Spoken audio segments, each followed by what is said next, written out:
نماز قصر کے مسائل۔ سفر میں نماز قصر ادا کرنی چاہیے۔ قصر کا کیا مطلب ہے؟ کم کرنا۔ تو سفر کی نماز کے لیے کہا گیا ہے کہ اس میں سفر میں نماز کم کر دو، قصر نماز ادا کرو۔ حضرت یعلا بن امیہ رضی اللہ تعالیٰ عنہ کہتے ہیں کہ میں نے حضرت عمر بن خطاب سے عرض کیا، اللہ تعالیٰ کا حکم ہے کہ اگر تمہیں کافروں کی طرف سے فتنے کا خوف ہو تو نماز قصر ادا کرنے میں کوئی حرج نہیں، لیکن اب تو زمانہ امن ہے، لہٰذا قصر کا جواز ختم ہو گیا ہے۔ حضرت عمر رضی اللہ عنہ کہنے لگے کہ جس بات پر تمہیں تعجب ہوا ہے مجھے بھی تعجب ہوا تھا، لہٰذا میں نے رسول اکرم صلی اللہ علیہ وآلہ وسلم سے پوچھا تو آپ صلی اللہ علیہ وآلہ وسلم نے ارشاد فرمایا، قصر کی رعایت اللہ کی طرف سے تم لوگوں پر صدقہ ہے، لہٰذا اللہ تعالیٰ کا صدقہ قبول کرو۔ تو ابھی بھی کچھ لوگ واقعی اب بھی کہہ رہے ہوتے ہیں کہ اب تو کیونکہ سفر اس طرح کے نہیں ہے تو ہمیں پوری نماز پڑھنی چاہیے، لیکن یہ چیز اسی وقت سامنے آ گئی تھی کہ بہت سے صحابہ کے بھی دل میں خیال آیا کہ جیسے پہلے تو بہت خوف تھا، لوگ کافر تنگ کرتے تھے نماز پڑھتے ہوئے، تو کہا کہ قصر پڑھ لو کسی دشمن کا حملہ نہ ہو جائے، لیکن جب اسلامی ریاست قائم ہو گئی، امن ہو گیا، تو حضرت عمر بن خطاب کو بھی ان سے جیسے ایک صحابی نے پوچھا کہ قرآن پاک میں تو اس طرح آیا ہوا ہے، تو حضرت عمر نے کہا کہ مجھے بھی یہ بات کا شک ہوا اور میں نے نبی صلی اللہ علیہ وآلہ وسلم سے پوچھا تھا، تو آپ صلی اللہ علیہ وآلہ وسلم نے کیا فرمایا کہ قصر کی رعایت اللہ کی طرف سے تم لوگوں پر صدقہ ہے، تو اللہ تعالیٰ کا صدقہ قبول فرماؤ، یعنی کہ یہ آسانی کی گئی ہے، ایک تحفہ دیا گیا تو اس کو قبول کرو۔ طویل سفر درپیش ہو تو شہر سے نکلنے کے بعد قصر شروع کی جا سکتی ہے۔ حضرت انس رضی اللہ تعالیٰ عنہ سے روایت ہے کہ میں نے رسول اللہ صلی اللہ علیہ وآلہ وسلم کے ساتھ مدینہ میں نماز ظہر 4 رکعت اور نماز عصر ذوالحلیفہ میں 2 رکعت ادا کی۔ ذوالحلیفہ مدینہ سے 6 میل کے فاصلے پر ہے۔ رسول اللہ صلی اللہ علیہ وآلہ وسلم نے قصر کے لیے قطعی مسافت مقرر نہیں فرمائی۔ صحابہ کرام سے 9، 36، 38 یعنی مختلف میل کی روایات منقول ہے، لیکن آپ صلی اللہ علیہ وسلم نے کسی کو بھی فکس نہیں کیا ہوا۔ مذکورہ روایت میں 9 میل کی مسافت زیادہ صحیح معلوم ہوتی ہے۔ حضرت انس رضی اللہ عنہ سے روایت ہے کہ رسول اللہ صلی اللہ علیہ وآلہ وسلم 3 میل یا 3 فرسخ یعنی 9 میل سفر کرتے تو نماز قصر ادا کرتے تھے۔ حضرت حارثہ بن وہب کہتے ہیں کہ رسول اللہ صلی اللہ علیہ وآلہ وسلم نے ہمیں منی میں زمانہ امن میں نماز قصر پڑھائی، یعنی کہ اس سے اس بات کی دلیل مل جاتی ہے کہ اگر کوئی مسئلہ نہیں بھی ہے، امن و امان ہے، پھر بھی نبی صلی اللہ علیہ وآلہ وسلم نے منی میں نماز قصر پڑھائی تھی،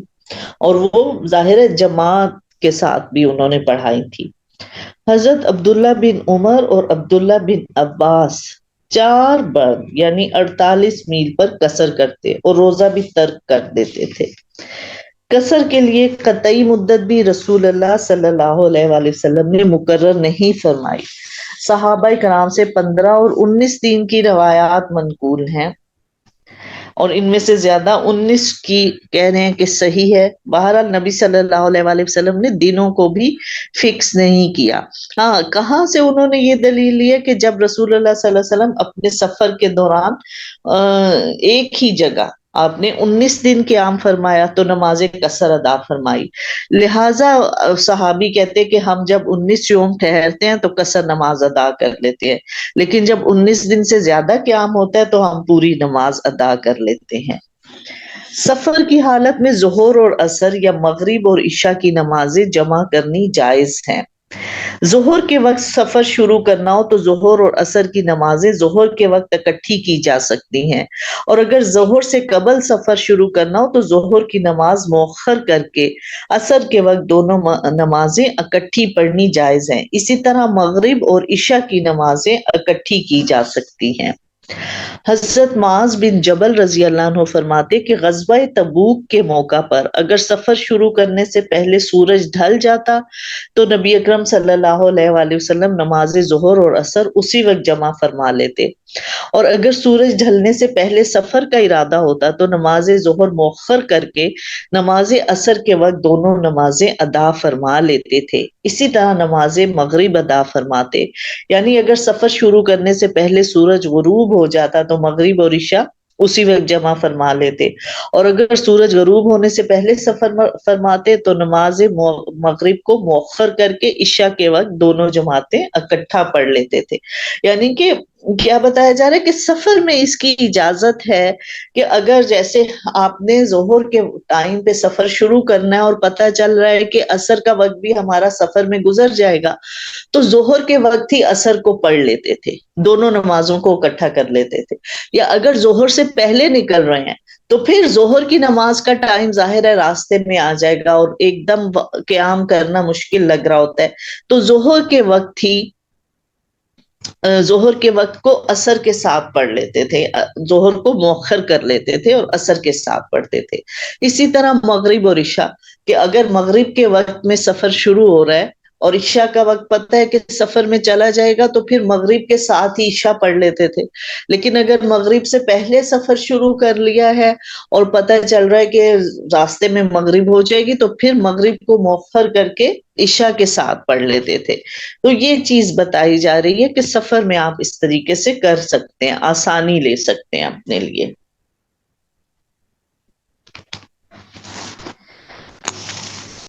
دو نمازیں با جماعت جمع کرنے کا مسنون طریقہ یہ ہے۔ حضرت جابر رضی اللہ عنہ سے روایت ہے کہ نبی اکرم صلی اللہ علیہ وآلہ وسلم مزدلفہ تشریف لائے تو ایک اذان اور دو اقامت سے نماز مغرب اور نماز عشاء جمع کی، اور دونوں نمازوں کے درمیان کوئی سنتیں نہیں پڑھی۔ تو یہ اگر بعد جماعت نماز کی جا رہی ہے سفر میں تو اس کے لیے بتایا گیا کہ ایک اذان ہوگی لیکن دو اقامت، نماز مغرب کی الگ اقامت ہوگی اور عشاء کی الگ ہوگی۔ نماز قصر میں فجر، ظہر، عصر اور عشاء کے دو دو فرض اور مغرب کے 3 فرض شامل ہیں۔ مسافر مقیم کی امامت کرا سکتا ہے۔ مسافر امام کو نماز قصر ادا کرنی چاہیے، لیکن مقتدی کو جو مقیم ہے اس کو اپنی پوری نماز پڑھنی چاہیے۔ حضرت عمران بن حسین رضی اللہ عنہ کہتے کہ رسول اللہ صلی اللہ علیہ وآلہ وسلم نے ہر سفر میں گھر واپس آنے تک ہمیشہ نماز قصر ادا فرمائی۔ فتح مکہ کے موقع پر حضور اکرم صلی اللہ علیہ وآلہ وسلم 18 دن مکہ میں ٹھہرے رہے اور نماز مغرب کے سوا لوگوں کو 2 رکعت پڑھاتے رہے۔ خود سلام پھیرنے کے بعد لوگوں سے فرما دیتے، مکہ والوں اٹھ کر اپنی نماز پوری کر لو، ہم مسافر ہیں۔ تو کیا ہے کہ 18 دن وہاں رہے اور آپ جماعت بھی کرا رہے ہیں لیکن آپ نے قصر ہی پڑھی، اور یہاں یہ بات بتائی جا رہی ہے کہ باقی جو ہے وہ مطلب فجر کے بھی 2 فرض پڑھا رہے ہیں اور ظہر کے بھی 2 فرض پڑھے، عصر کے بھی، لیکن مغرب کے 3 ہی فرض پڑھے، باقی عشاء کے بھی 2 اور جمعہ کے 2، عشاء کا 2 فرض اور 1 وتر، لیکن مغرب کے 3 فرض ہی پڑھاتے تھے۔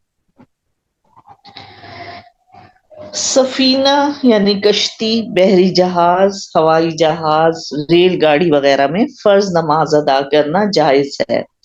کوئی خطرہ نہ ہو تو سواری پر کھڑے ہو کر فرض نماز ادا کرنی چاہیے، ورنہ بیٹھ کر پڑھی جا سکتی ہے۔ حضرت عبداللہ بن عمر کہتے کہ رسول اللہ صلی اللہ علیہ وآلہ وسلم سے سفینہ میں نماز پڑھنے کے بارے میں سوال کیا گیا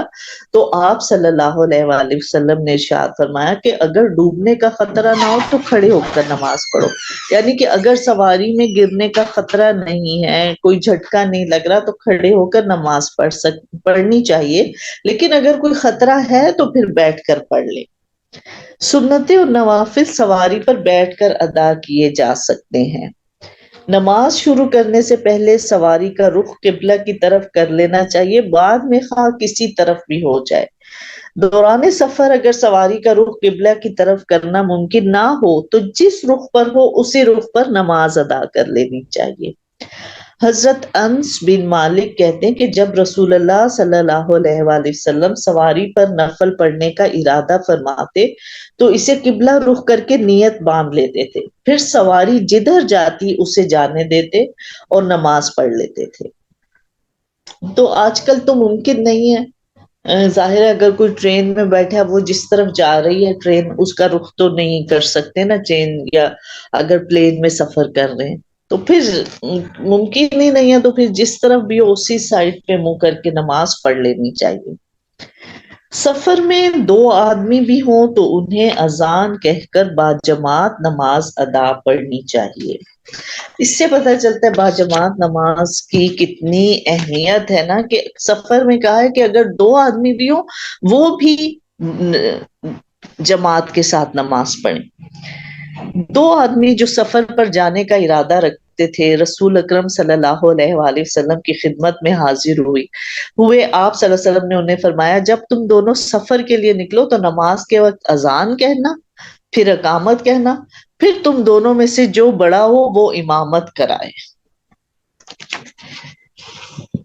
سفر میں سنتیں نفل کا درجہ رکھتی ہیں۔